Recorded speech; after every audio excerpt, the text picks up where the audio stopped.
Welcome to Teaching Liberty. My name is Stephanie Edmonds, and this is part 2 of my conversation with Aimee, an on-the-ground reporter from New York City who has been reporting most recently on the Israel-Palestine issue, specifically the pro-Palestinian protest movement and how it has evolved over the last 2 months. I'm really excited to bring this conversation to you because this is such a difficult topic to talk about, but her perspective is so refreshing and it's so fresh. It is a firsthand account of what is actually happening on the streets, not what's being filtered through the talking heads on our TVs or the culture or whatever social media platforms you're on. And it's so important because, again, there is this disconnect between what narratives are being spun and what is actually happening on the streets. And so the last thing I'm going to do before we get into this conversation is ask you to like this video, subscribe to the channel, share it out with your friends.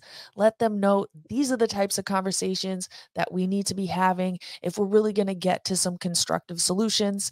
And let me know what you think in those comments down below. Did we miss something? Did we get something wrong? Definitely want to get you guys involved in that conversation. And now let's go ahead and get into it. The Israel-Palestine issue, I know you've been covering a lot of the rallies, and there's been a lot of criticism towards particularly the way that I think the Palestinian side has been protesting. I mean, I haven't been down there, so I can't tell myself how much percentage of the crowd it is, this and that, which I'd be curious, to hear from your point of view. But, you see some videos, and I don't approve of these things, but it's that's not where my ire is. I feel like it's whatever the issue is, people, is the issue, but it's just a representation of people are not happy with the leadership in this country. And yeah, I don't approve of all the actions they do, but the real criminals are the ones who are sitting in the seats of power, literally stealing our money and just doing the most, kill it. How many bombs have we dropped overseas? How many hundreds of thousands of millions of people have we killed, our government in our name killed? So anyways, that's my little rant.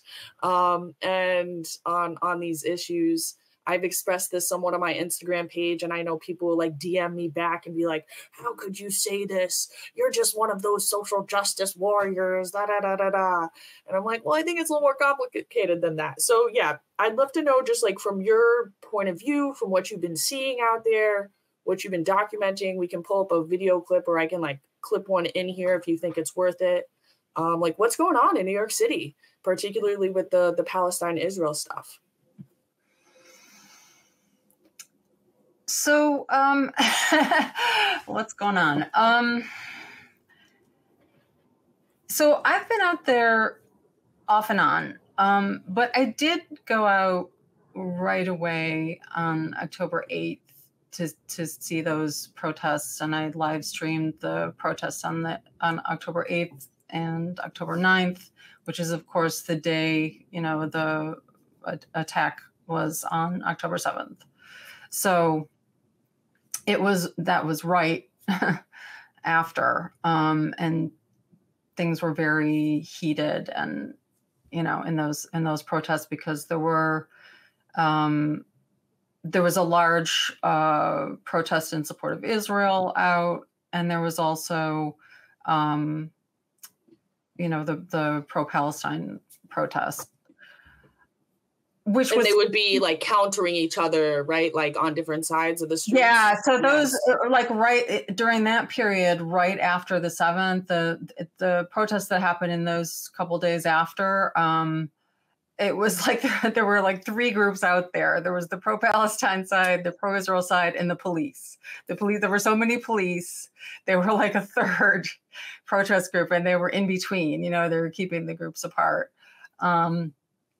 And, they have drones up, and they're big presence. But, it was, people were angry on all sides. There was just a lot of intense emotion. And so, you know, and I didn't see any, you know, violent conflicts or anything. So just mostly people like yelling at each other, like whatever Yeah. their slogan were. But so I saw like personal things too, like people get into little personal back and forth. Yeah, things like that. No, there was like when it got later in the day. So the pro-Palestine rally, which was completely misreported as being a quote unquote DSA rally, which I don't know if you remember that. I do. Like there was several city council members, I believe, that had promoted it, right? DSA, the New York chapter of DSA had promoted it on social media, but they weren't organizers and they had no presence at the actual event. That was actually, so I guess what I was going to say is that that side of the protest went from, that started in Times Square and they marched over to like as close as they could get to the Israeli consulate, which is over on 2nd Avenue. And then there was across the street, there was an Israeli, there was the pro-Israel side. So they were kind of on opposite sides of the street and the police in between in the street. And they were yelling at each other. And it was really, you know, a lot of angry people. But yeah, so that what happened in that first week or so, it set the tone for a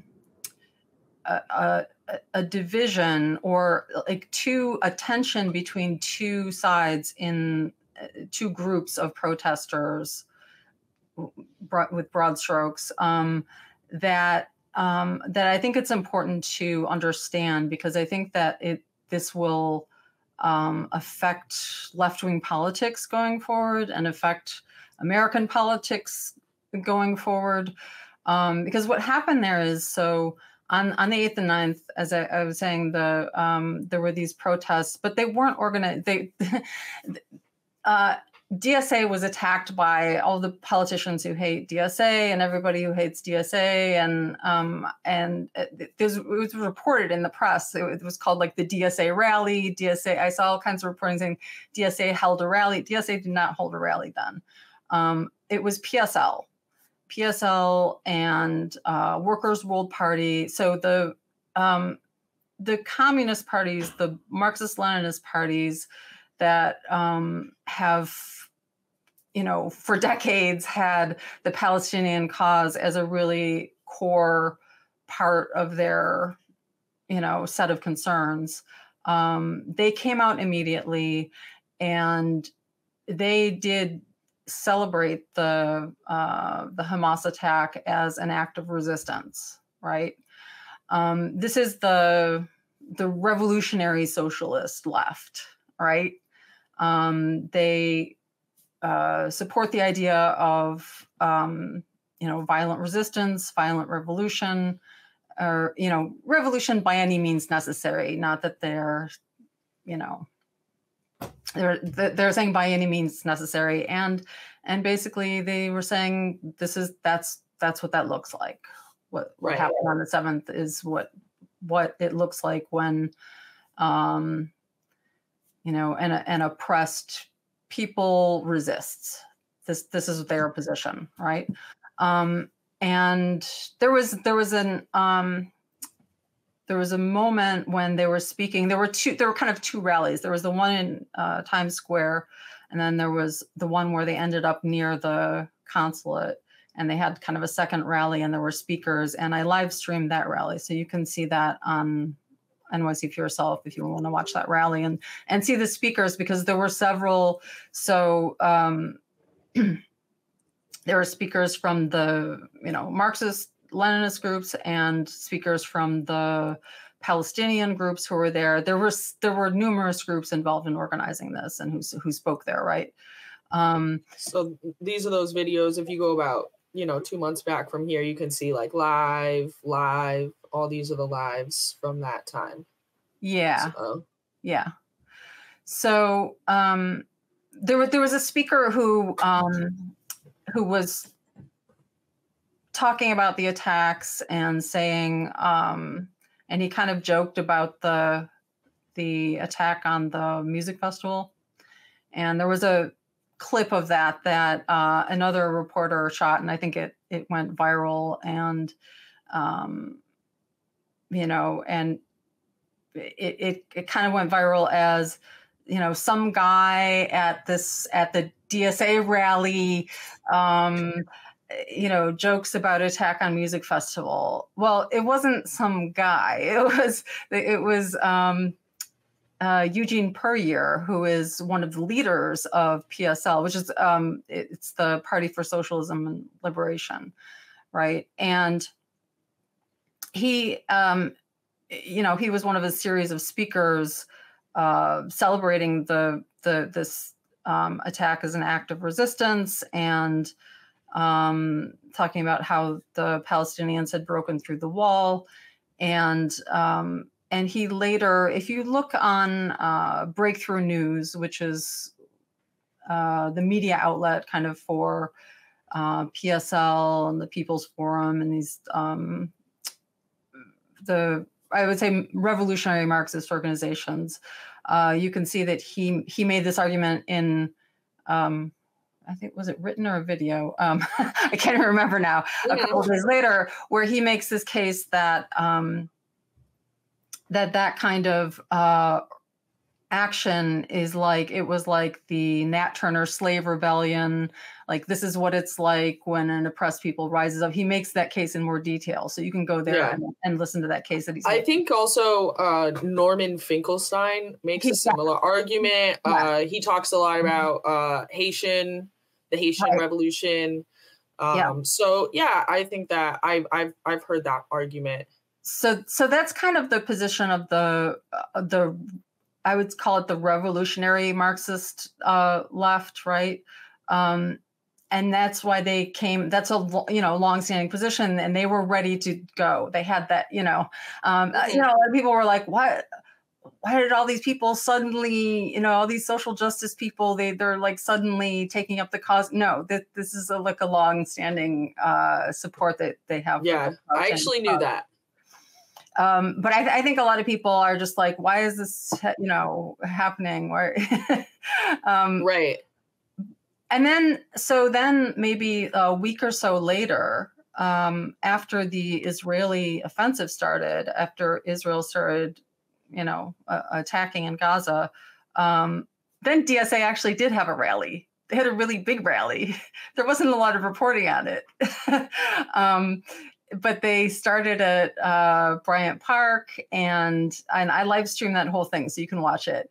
And they marched across town, and what were we on 3rd Avenue, and had a big rally there in the street. And then eventually a bunch of them sat down in the street, and I don't know, maybe 100 some people got arrested. Oh yeah, I remember that. I do remember that. Yeah, the civil disobedience thing. And the tone there was very different.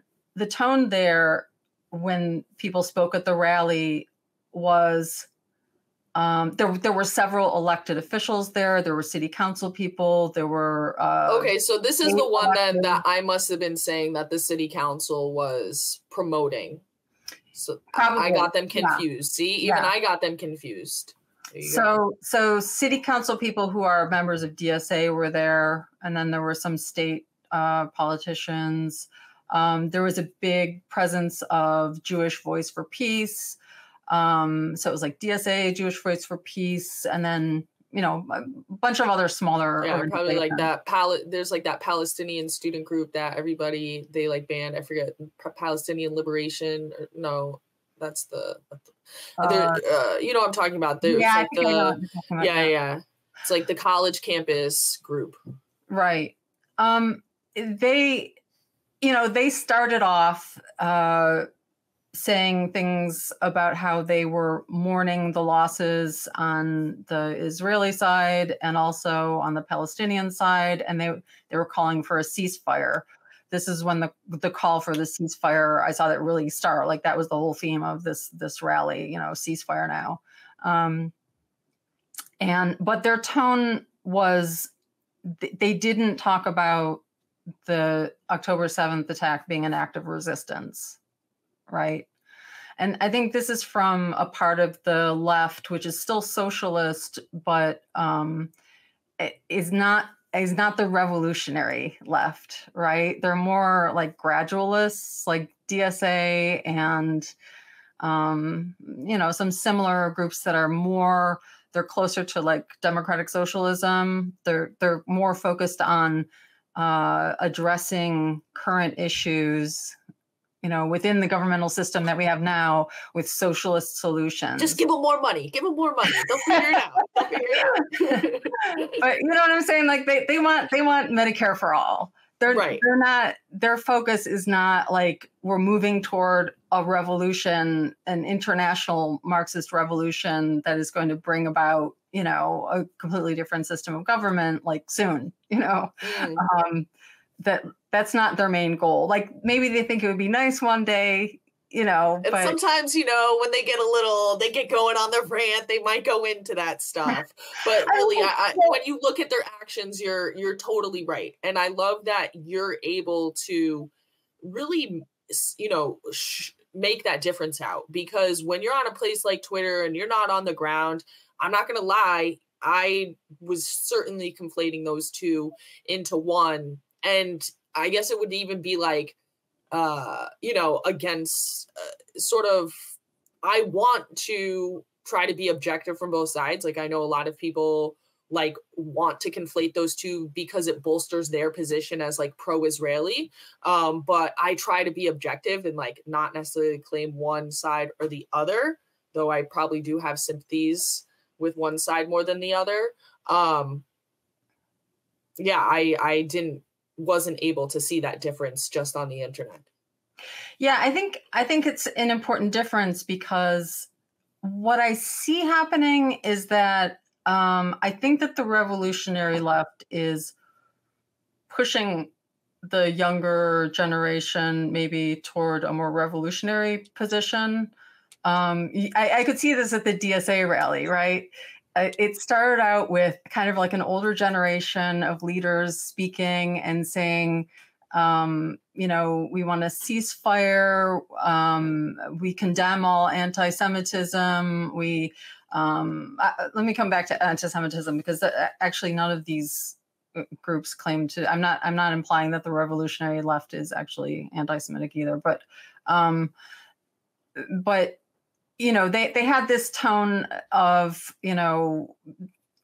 the closest you could get to like an actual like peace movement, right? Like none of these groups are really pacifists. Like they will accept, they want the resistance to win, right?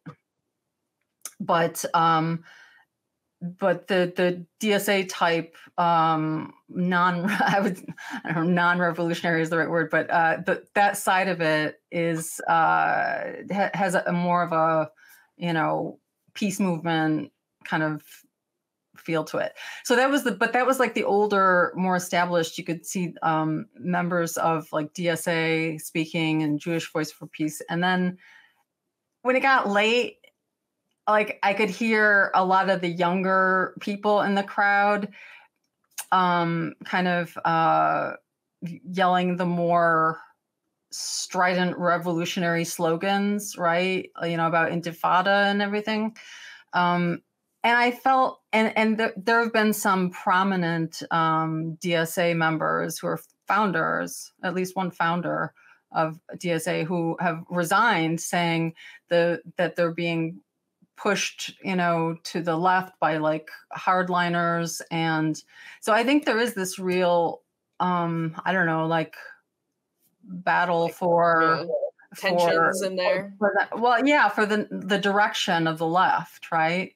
And so, like you were asking me earlier, I think maybe before we started, about like what do I think about 2024? Well, I think that what's happening right now will influence kind of the direction of left-wing politics in our country. And I don't know how that will. Well, I think also the right too, though, because there's definitely like this interesting group of I mean, Jews, but you can say like people who are on the left more generally, who are like identifying with the Jewish cause now, who are sort of like, oh, like I didn't realize the left had all of these ideas, and they're shifting over more to like the center and to the right now.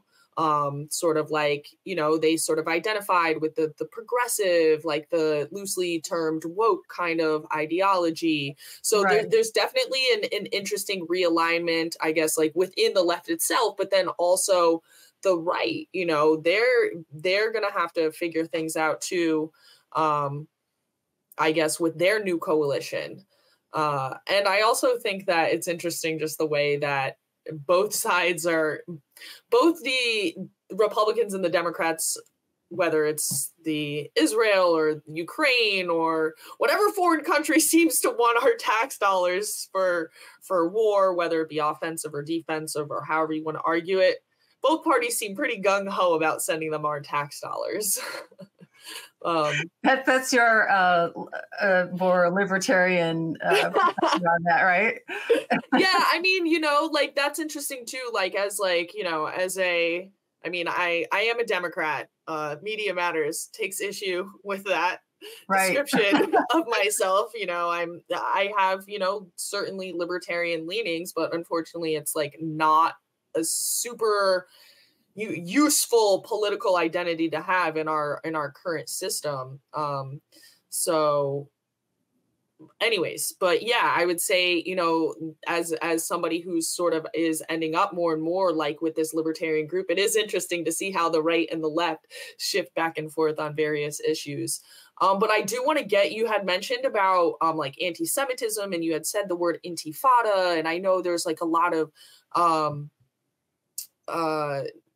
you know, people are talking about the saying like from the river to the sea, and like various other chants that are going on there. So I would just be curious, like, I'm seeing a lot of like disconnect, and I should already know this because I have my own videos that have been gotten out there and gone viral, and everybody has a different idea about what happened to that video. And you're like, that's not exactly how it happened. So, you know, what is the vibe on the street when people are saying these phrases? What does it seem like these phrases mean to them versus how they're being put out into the media? Yeah, I would love to hear you just talk about, again, what's actually happening on the street versus how it's being projected. Well, what do these phrases mean to them is an excellent question that everyone commenting on these phrases should maybe consider before they comment on them. Because I think that I think the people saying them mean something different than a lot of their critics, you know, than what a lot of their critics understand these phrases to mean. I've talked to some people about the slogan is from the river to the sea, Palestine will be free. And I've asked, there are a couple interviews on my channel that you can listen to. And I've asked people about that, and you know, I'm someone, so like I've been around for a while, I'm Gen X. All throughout my life, I kind of understood that phrase to mean that it was a call for the eradication of Israel and nothing good happening to Jews in Israel, right?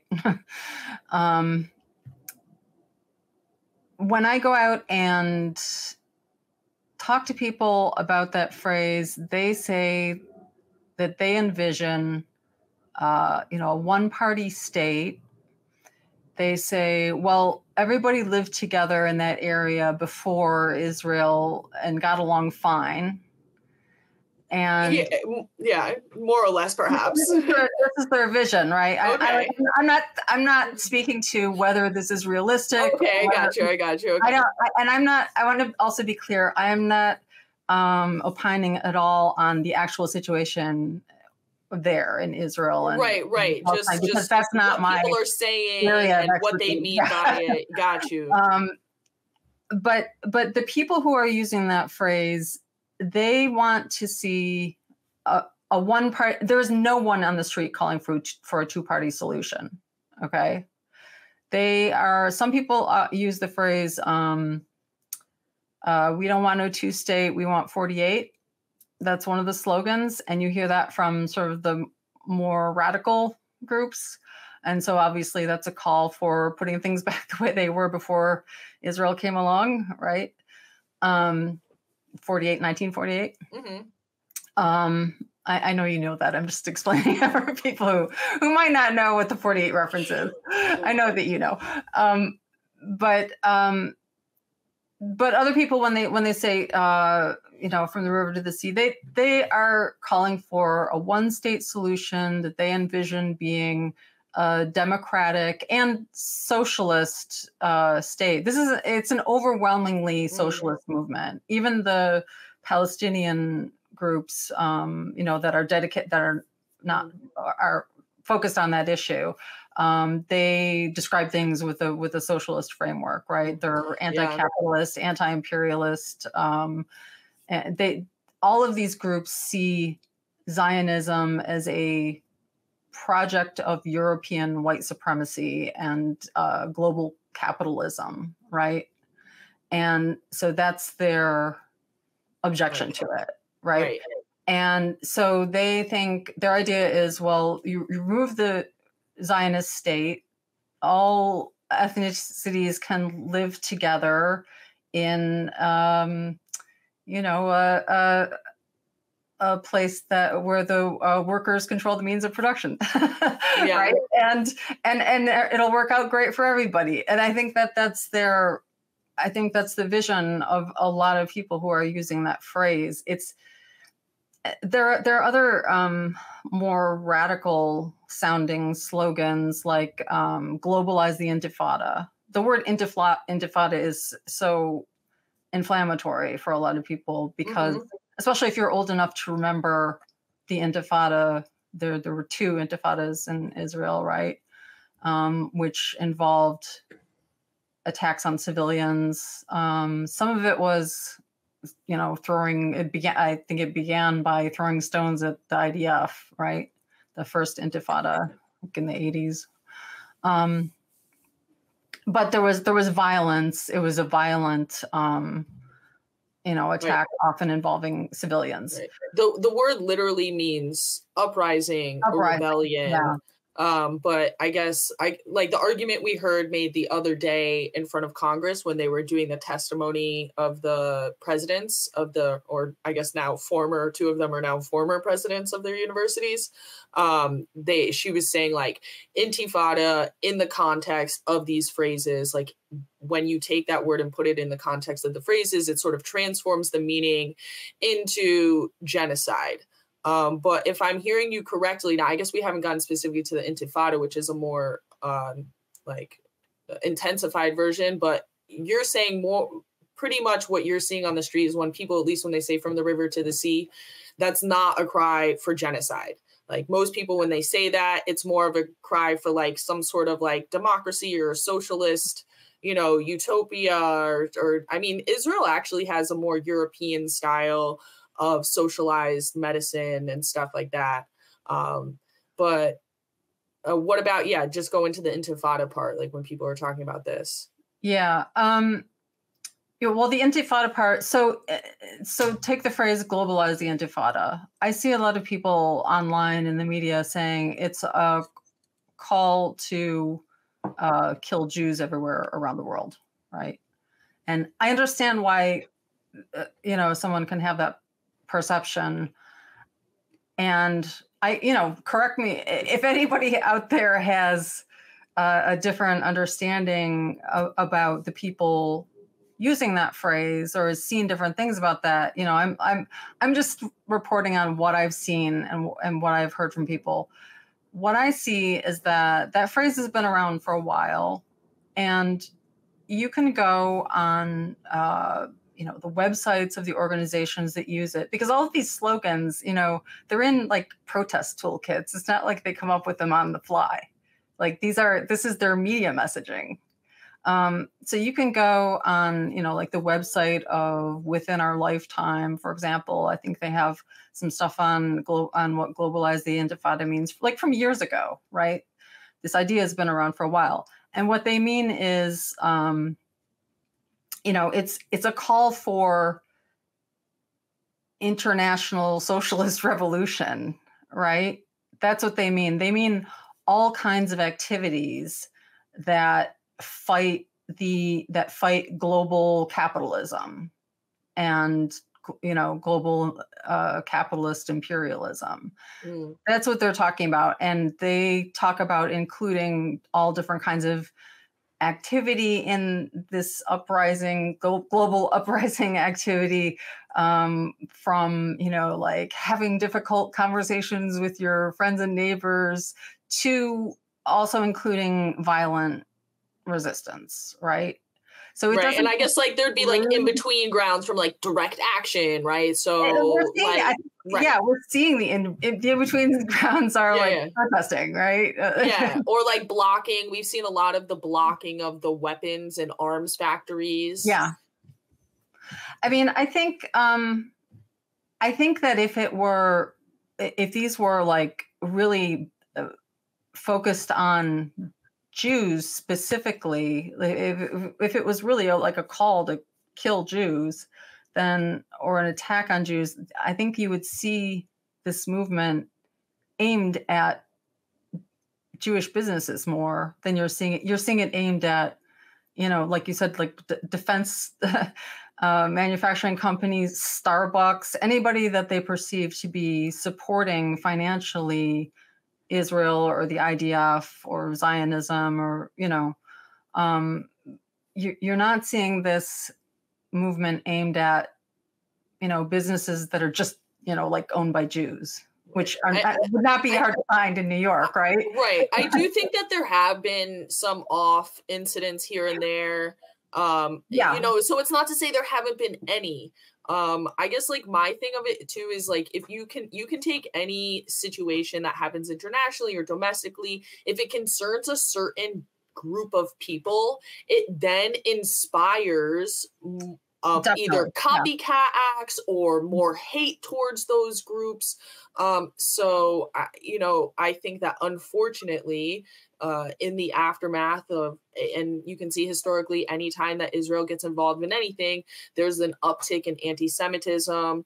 And then oftentimes these things involve Muslims. So then there's an uptick in Islamophobia. And I think that when you're not on the ground, a lot of these things, when you're just seeing them fly past your screen, or you're just talking to your friends who heard about this thing that happened, and it gets confusing, and a lot of things start to like collapse in on each other. And it's just like, you just look for the most simple narrative. Okay, those people are the good people and those people are the bad people, and I'm with the good people.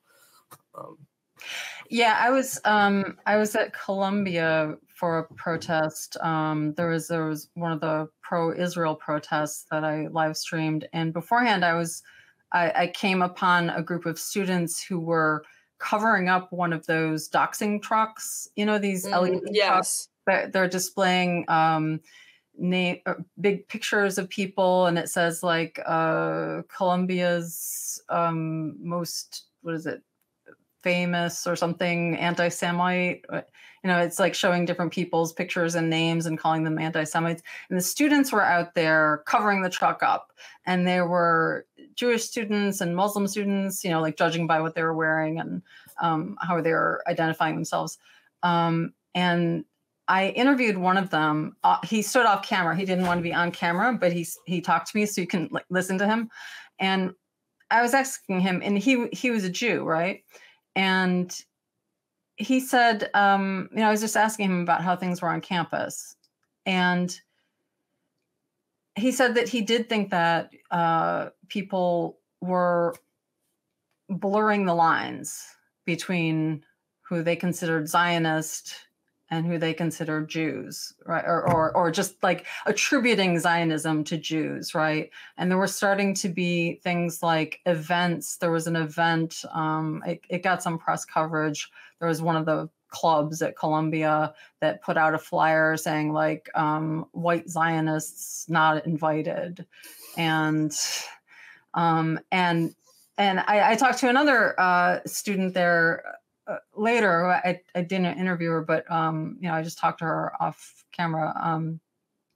And students there, she was very worried. She knew somebody who'd been physically attacked while putting up a poster of kidnapped kids. And she felt that the atmosphere was very threatening. And so I'm not at all dismissing anyone saying that there has been an increase in anti-Semitism or danger for Jewish people, because those lines do get blurred by people. When I say that the movement itself is not, their slogans are not about Jewish identity, that's about the political ideology of the movement.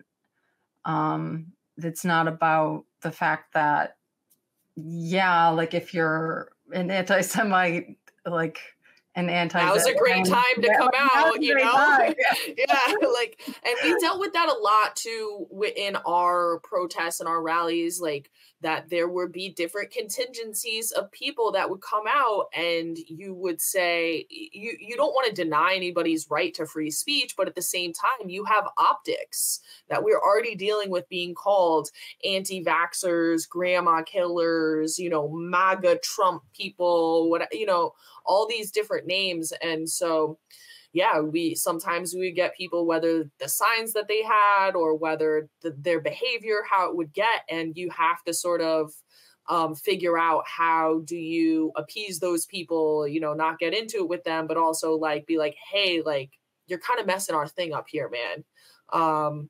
But yeah, it always just opens up for people who like to get rowdy, especially like that. I would get nervous too, like when things would start to get more intense. You could tell like there was definitely people out there who'd like just like to yell and scream and like, push around people, or whatever the thing is.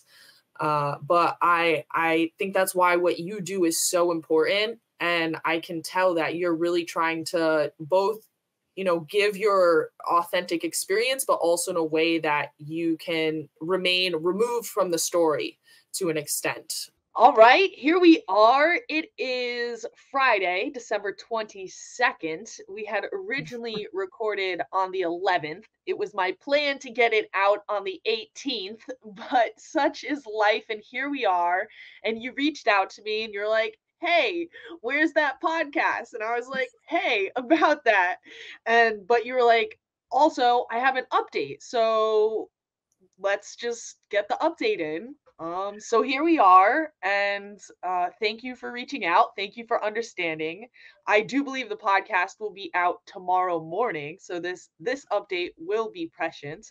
And I'll hand it over to you. What do you got for us? Yeah. Okay. Well, thank you. Thanks for having me back on. I thought it was really important to note the latest development in the protest movement that we were talking about, because I think if somebody saw what I was saying before, they'd say, "Well, who's this fool? She doesn't know what's going on. She's not up to the minute." So I think what we were talking about before, I was saying that it was a heavily on the pro-Palestinian side. It's a heavily socialist protest movement, and that there was kind of a first phase right after October 7th that started on October 8th of protests by sort of the most left groups and the most militant Palestinian groups. PSL, Workers' World Party, the really Marxist-Leninist groups came out, and they were hailing the Hamas attack as a victory of the resistance. And then there was later, after the Israeli, invasion into Gaza started, the Israeli counterattack, if you will, the real war started. DSA and Jewish Voice for Peace and groups like that came out and had a more maybe moderate position. So I think those were the first two phases, and I think now there's a new phase that started, and I saw it start yesterday, the 21st. I think it really started on the 14th, and what happened on the 14th was union leaders from UAW, Sean Fain, who's the new, very successful, notably successful president of United Auto Workers, had a press conference in Washington with Rashida Tlaib and some of the other progressive, elected officials. And they were endorsing a ceasefire. They were calling for a ceasefire. So you had the president of a very recently very successful union and a very large union calling for a ceasefire. And then this week, what I saw yesterday at a protest here in New York was that it was the first time I've seen a lot of unions come out. And you had representation from the UAW, from the I'm going to get the name wrong, but it's the Electrical Workers Union. I think it's United Electrical Workers, the National Writers Union, the Amazon Union. I saw some people there from the Starbucks Union. And at the DSA rally early on, that first one, there was a little bit of, there was like the Moore caucus. You probably know Moore from UFT. Yeah. So that's like the little progressive caucus within the UFT in New York.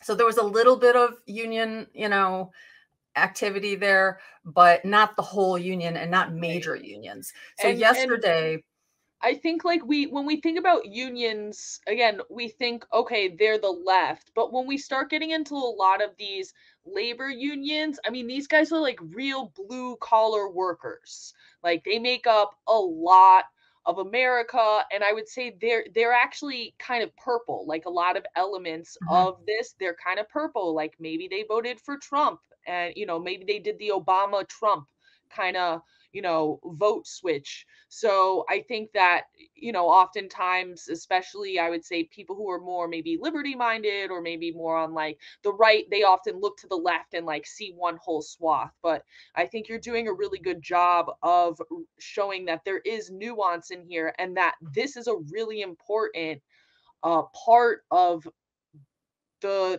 voting base when it comes, especially when you're talking about, are these people going to vote for Biden? Are they going to vote for Trump? And that's what I'm really seeing as we get closer and closer to the election. I'm like, this isn't looking good for Biden. But anyways, you were going to say something where I kind of butted in there. I'll continue with what I was saying, but let me just comment on what you just said and say that there is one chant that you don't see a lot in common between like the pro-Israel protesters and the pro-Palestine protesters, and there are a lot of differences within the pro-Palestine group. But one thing they have in common is that you can hear people chanting, I'll just say FJB on all sides. No one out there is a fan of Biden. Okay. Like I've actually heard this, protesters yelling this in every kind of protest. Listen, if we could unite around that one fact, I don't really care what your other policy positions are, like a broad, moderate base around FJB. I'm there. Yeah. So, but the unions, why I think this is important, and it's kind of the beginning of a third phase of this movement, is that I think it's the beginning of an actual real anti-war, pro-peace movement. Because before it was, in the very beginning, it wasn't really anti-war at all. It was just on one side, but in favor of militarism, right? And then it was anti-imperialist. But this is really what you hear from, what I heard yesterday at this protest, which was in front of the main library at Bryant Park, and then it marched across town to the AIPAC headquarters. where they put in lights and scrolling display the amounts of money that various elected officials receive from AIPAC, the Israeli lobby group. So so anyway, at this protest, what you heard from union leaders was that they were calling for a ceasefire. They were calling for peace. I interviewed a couple of the union leaders who were there, and this was the first time that I've heard from any of these protesters on the pro-Palestine side the suggestion that a two-state solution would be a good idea. First time I've ever heard that. So they are very much about war being bad for workers, good for profiteers, bad for workers everywhere in the world. They were speaking to the history of the labor movement as a movement for peace, supporting peace and being opposed to, many of the wars in our history. So that's a bit of a departure from, just being anti-imperialist or wanting one side to win, or, so I think that could make it a much broader movement. And as what you were saying is interesting too, about workers being purple. There's, I think, on the sort of right populist side, the Trump supporting side, there's a lot of isolationism, right? A lot of Trump supporters, they don't want us to be involved in foreign wars. They think our resources are better used at home. It's not necessarily a pacifist position, but it's an anti-interventionist position. What if those two sides aligned? What if union members, like, how will I think there's a big base. The UAW base is in Michigan. Large, that's where Rashida Tlaib is. There's a very large Palestinian and Arab American population there. So you can see that there's a base of support there for the Palestinian position, and not just there, but I think, there is this divide among workers between, people who might be more on the left, who are blue collar workers, and people who are Trump supporters. But what if they came together under the aegis of the union and supported a ceasefire and supported joined this, or just like movement?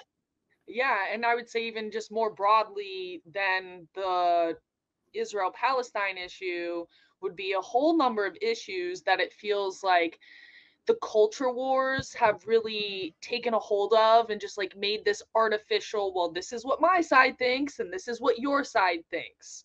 But if they're able to just like cut through that, kind of take the true elements from both sides that they're making before they, or very quickly, get to their excesses, right? Because that's sort of the problem with the culture wars, is it just like heightens the excesses of both the left and the right, and you can't have a real conversation.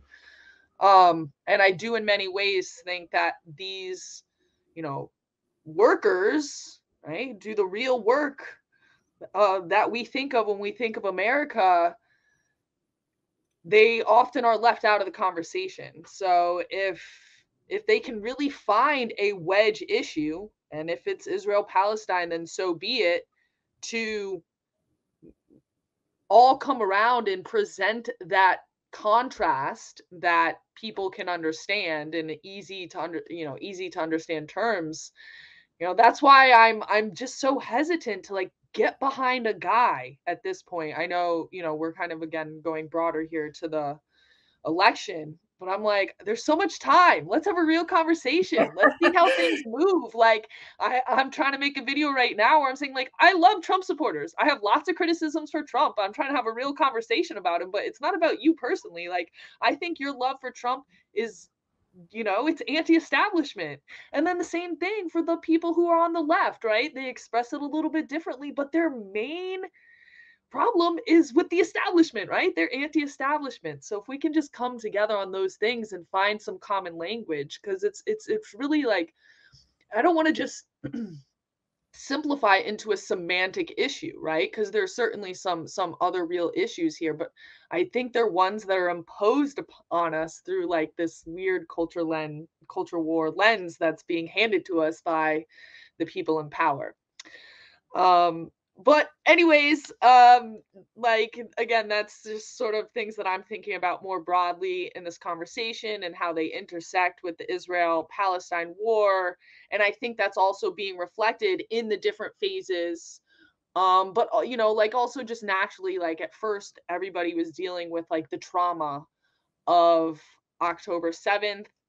And I think that, you know, just sort of like 9/11, there was a huge amount of trauma just like right away, where you can't think straight and you can't reason and you can't really think past that day. And so, you know, we're getting some space between us. There's other things that are taking up the political conversation that make it okay to enter the conversation and have more nuance. I guess, you know, what do you expect as this phase of the movement goes? Like, how much longer do you think that how much more fuel do you think that the war has for the intensity with which it's continuing to go? Or, you know, whatever you want to comment on. I don't know what you have, you know, what you feel comfortable speaking on. Well, I think you know, what I was saying about what if, you know, Trump supporters came together with you know, people on the left under the union. I mean, I have no idea if that would actually happen, but it's a possibility. I think that what's happening, why it's interesting to talk about, is that, you know, last time I was talking about the sort of more moderate socialists being pulled to a more revolutionary position. And now if the unions become an important factor in this, maybe they'll be pulled back a little more. You know, DSA and the unions have a really strong relationship. DSA is always out there on the pickets with all the union members when they strike. But this kind of puts a lot of things into play, I think, and a lot of different things could happen because, you know, all of these groups are going to be out there. Who is going to have sway? And as I think you pointed out last time we talked, this will affect the response on the right, you know, not just the populist right, but this will affect the whole political spectrum, you know, and shift things politically. So I think it's just interesting to understand who's out there, what their positions are, how they're interacting, and to, you know, so that we can see as we move forward into an election year, how this is going to affect the political landscape. And I think it just reinforces the notion that at this point in time, people really need to have their sources that are on the ground. Because even if you're listening to these alternate media people, and, you know, I love people like Breaking Points, or who's like some other people that are like pretty good alternative news media, you know, in that sort of sector, right? They do good stuff. They're going to cover things that you don't see on the mainstream. They're going to give you takes you don't see on the mainstream, but they're still a level up from the street, right? They're still going based on other people's reporting. You know, they do have their own sources, but I think people need to be following people like you, right? So you really, really get that unfiltered look into what's happening on the street in real time, and you can make your own judgments, because like a lot of these different factors that we are talking about, a lot of it depend on what the talking head class, kind of the narrative that they spin from it.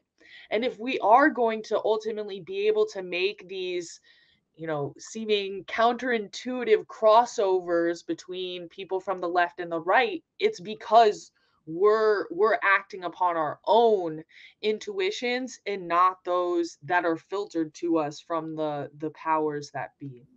So that would just be my takeaway message for people: is find your people like Aimee that are really on the street. Make sure you're subscribed to them and sharing those videos with your friends, and not just like the hot takes from your favorite talking heads. Yeah, I totally agree with that, and not in a just in a self-promotional way. There are other reporters who are out there all the time. Freedom News does a great job. I saw Status Quo out there at the protest yesterday reporting. There are a bunch of other reporters who just will show you what's going on. Pundits they're focused on, they have different priorities sometimes than the people in the street. And, we talked like last time about the slogans that are out there. And, it's partly because that's the conversation online, right? What do they're saying all these slogans, what do they mean?